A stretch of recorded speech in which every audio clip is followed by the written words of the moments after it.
Self-confidence is an interesting aspect of life. There are plenty of people out there who have been able to achieve amazing things with their lives. I've had quite a few of them come through my practice. Some lawyers, some judges, doctors, nurses, and even younger people. And for some of these people, though they've done amazing things, they still feel shy, incapable of really saying their own truth, feeling like they're going to be judged harshly by another for some reason. In many of these cases, it goes back to a time when they were younger, when they heard messages that may have been well meant, but for the child at the time, what they heard was that they weren't smart enough, they weren't good enough, they didn't have enough information, they were too young to have an opinion.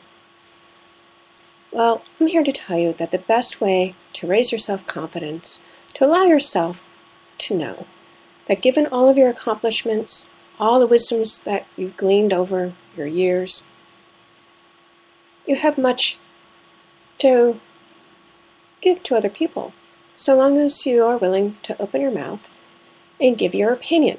Understand, it's only an opinion, and you can even tell the person that you are speaking to that this is just your opinion, just as they have an opinion, and they can either take it or not.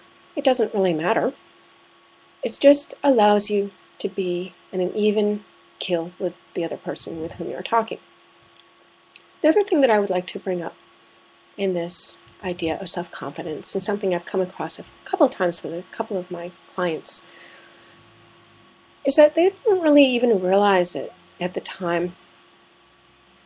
But while they're interacting with another person, their eyes tend to look down and away from the person they're speaking to, so that when they're communicating, the person who they're communicating with thinks that they, aren't good enough, or that they don't want to be talking to them.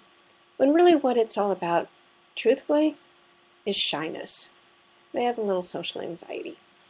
So the next time you either find yourself looking down and away from a person, be more attuned to what you're doing so that you can look a person in the eye. In fact, the best place to look is right above the bridge of the nose. That will allow that person to realize that you're there with them, that you're listening, that you care, that you're interested. And if you're a person who is with someone who looks away while they're talking to you, the best thing that you can do is just make them aware of their behavior and just let them know that you'd really like to look at their face because they're beautiful to look at, so that you can see their responses and have a better interaction. In this way, self-confidence can be built easily and naturally in your everyday interactions. Thank you for listening to the Suzanne Kellner Show, Inside the Mind, and have yourself a great day.